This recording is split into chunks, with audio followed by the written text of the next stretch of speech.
Hi guys, and welcome back to day 17 of our Read Aloud. We're gonna keep going. Harry was just warned by Professor Snape that he would have him expelled.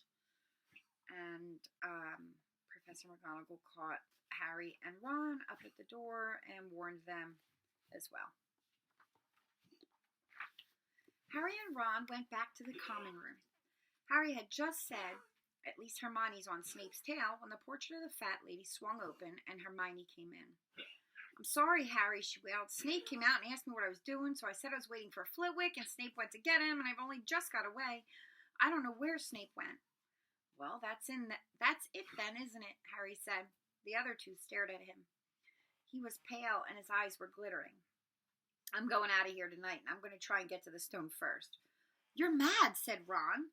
"You can't," said Hermione. "After what McGonagall and Snape have said, you'll be expelled." "So what?" Harry shouted. "Don't you understand? If Snape gets hold of the stone, Voldemort's coming back. Haven't you heard what it was like when he was trying to take over? There won't be any Hogwarts to get expelled from. He'll flatten it or turn it into a school for the dark arts. Losing points doesn't matter anymore, can't you see? Do you think he'll leave you and your families alone if Gryffindor wins the House Cup? If I get caught before I can get to the stone, well, I'll have to go back to the Dursleys and wait for Voldemort to find me there. It's only dying a bit later than I would have, because I'm never going to the dark side. I'm going through that trapdoor tonight, and nothing you two say is going to stop me. Voldemort killed my parents, remember?"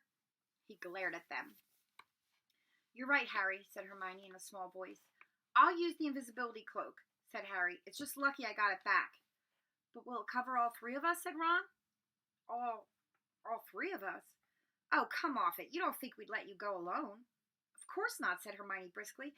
"How do you think you'd get to the stone without us? I'd better go and look through my books. There might be something useful." "But if we get caught, you two will be expelled too." "Not if I can help it," said Hermione grimly. "Flitwick told me in secret that I got 112% on his exam. They're not throwing me out after that." Touché, Hermione. After dinner, the three of them sat nervously apart in the common room. Nobody bothered them. None of the Gryffindors had anything to say to Harry anymore after all. This was the first night he hadn't been upset by it. Hermione was skimming through all her notes, hoping to come across one of the enchantments they were about to try to break. Harry and Ron didn't talk much. Both of them were thinking about what they were about to do. Slowly, the room emptied as people drifted off to bed. "Better get the cloak," Ron muttered as Lee Jordan finally left, stretching and yawning. Harry ran upstairs to their dark dormitory. He pulled out the cloak, and then his eyes fell on the flute Hagrid had given him for Christmas. He pocketed it to use on Fluffy. He didn't feel much like singing. He ran back down to the common room. "We'd better put the cloak on here and make sure it covers all three of us. If Filch spots one of our feet wandering along on its own." "What are you doing?" said a voice from the corner of the room. Neville appeared from behind an armchair, clutching Trevor the Toad, who looked as though he'd been making another bid for freedom. "Nothing, Neville, nothing," said Harry, hurriedly putting the cloak behind his back. Neville stared at their guilty faces. "You're going out again," he said. No, said Hermione. "No, we're not. Why don't you go to bed, Neville?" Harry looked at the grandfather clock by the door. They couldn't afford to waste any more time. Snape might even now be playing Fluffy to sleep. "You can't go out," said Neville. "You'll be caught again. Gryffindor will be in even more trouble." "You don't understand," said Harry. "This is important." But Neville was clearly steeling himself to do something desperate. "I won't let you do it," he said, hurrying to stand in front of the portrait hole. I'll fight you." "Neville," Ron exploded, "get away from that hole and don't be an idiot." "Don't you call me an idiot," said Neville. "I don't think you should be breaking any more rules, and you were the one who told me to stand up to people." "Yeah, but not to us," said Ron in exasperation. "Neville, you don't know what you're doing." He took a step forward, and Neville dropped Trevor the Toad, who leapt out of sight. "Go on, then. Try and hit me," said Neville, raising his fists. "I'm ready." Harry turned to Hermione. "Do something," he said desperately. Hermione stepped forward. "Neville," she said, "I'm really, really sorry about this." She raised her wand. "Petrificus totalis," she cried, pointing it at Neville. Neville's arms snapped to his sides. His legs sprang together. His whole body rigid, he swayed where he stood and then fell flat on his face, stiff as a boy. Hermione ran to turn him over. Neville's jaws were jammed together so he couldn't speak. Only his eyes were moving, looking at them in horror. "What have you done to him?" Harry whispered. "It's the full body bind." "Oh, Neville, I'm so sorry." We had to, Neville. No time to explain, said Harry. You'll understand later, Neville, said Ron as they stepped over him and pulled on the invisibility cloak. But leaving Neville lying motionless on the floor didn't feel like a very good omen. In their nervous state, every statue's shadow looked like Filch. Every distant breath of wind sounded like Peeves swooping down on them. At the foot of the first set of stairs, they spotted Mrs. Norris skulking near the top. Oh, let's kick her just this once, Ron whispered in Harry's ear, but Harry shook his head. As they climbed carefully around her, Mrs. Norris turned her lamp-like eyes on them, but didn't do anything. They didn't meet anyone else until they reached the staircase up to the third floor. Peeves was bobbing halfway up, loosening the carpet so that people would trip. Who's there? He said suddenly as they climbed toward him. He narrowed his wicked black eyes. Know you're there even if I can't see ya. Are you ghouly or ghosty or wee student beastie? He rose up in the air and floated there, squinting at them. Should call Filch, I should, if something's a-creeping around unseen. Harry had a sudden idea. Peeves, he said in a hoarse whisper. The Bloody Baron has his own reasons for being invisible. Peeves almost fell out of the air in shock. He caught himself in time and hovered about, a foot off the stairs. So sorry, your bloodiness, Mr. Baron, sir, he said greasily. My mistake. I didn't see you. Of course I didn't. You're invisible. Forgive old Peevesy his little joke, sir. I have business here, Peeves, croaked Harry. Stay away from this place tonight. I will, sir. I most certainly will, said Peeves, rising up in the air again. Hope your business goes well, Baron. I'll not bother you. And he scooted off. Brilliant, Harry, whispered Ron. A few seconds later, there they were, outside the third-floor corridor, and the door was already ajar. Well, there you are, Harry said quietly. Snape's already got past Fluffy. Seeing the open door somehow seemed to impress upon all three of them what was facing them. Underneath the cloak, Harry turned to the other two. If you want to go back, I won't blame you, he said. You can take the cloak. I won't need it now. Don't be stupid, said Ron. We're coming, said Hermione. Harry pushed the door open. As the door creaked, low, rumbling growls met their ears. All three of the dogs' noses sniffed madly in their direction, even though couldn't see them. What's that at its feet? Hermione whispered. Looks like a harp, said Ron. Snape must have left it. It must wake up the moment you stop playing, said Harry. Well, here goes. He put Hagrid's flute to his lips and blew. It wasn't really a tune, but from the first note, the beast's eyes began to droop. Harry hardly drew breath. Slowly the dog's growls ceased. It tottered on its paws and fell to its knees. Then it slumped to the ground, fast asleep. Keep playing, Ron warned Harry as they slipped out of the cloak and crept toward the trapdoor. They could feel the dog's hot, smelly breath as they approached the giant heads. I think we'll be able to pull the door open, said Ron, peering over the dog's back. Want to go first, Hermione? No, I don't.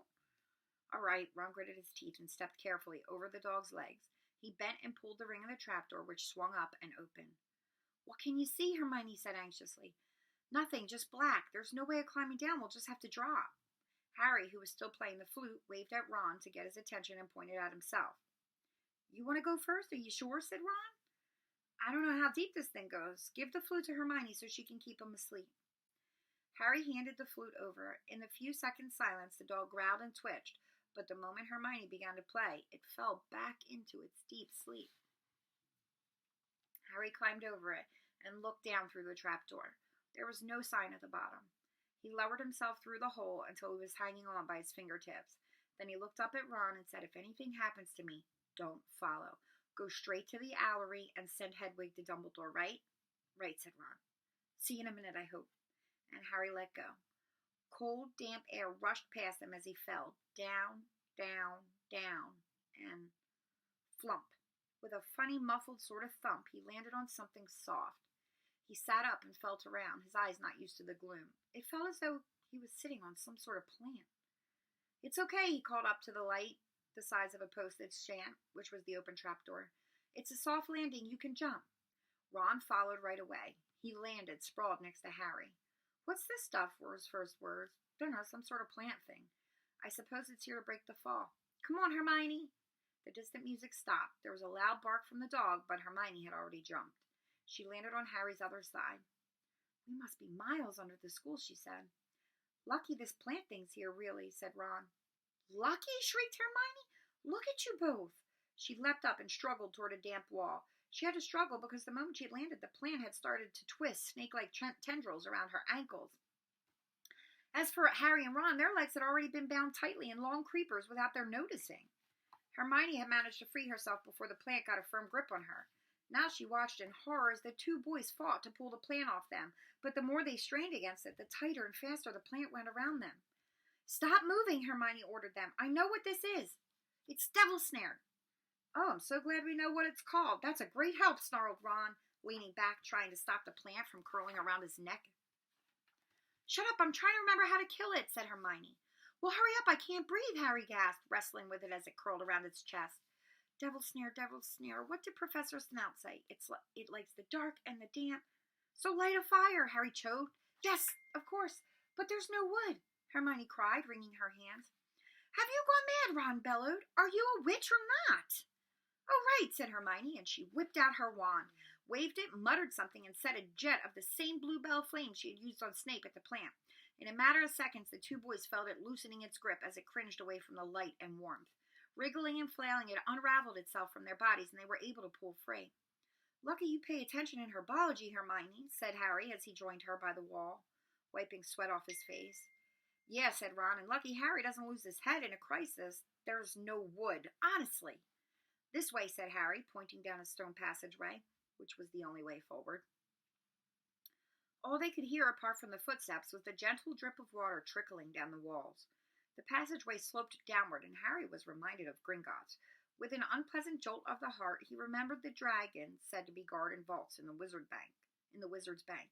If they met a dragon, a fully grown dragon, Norbert had been bad enough.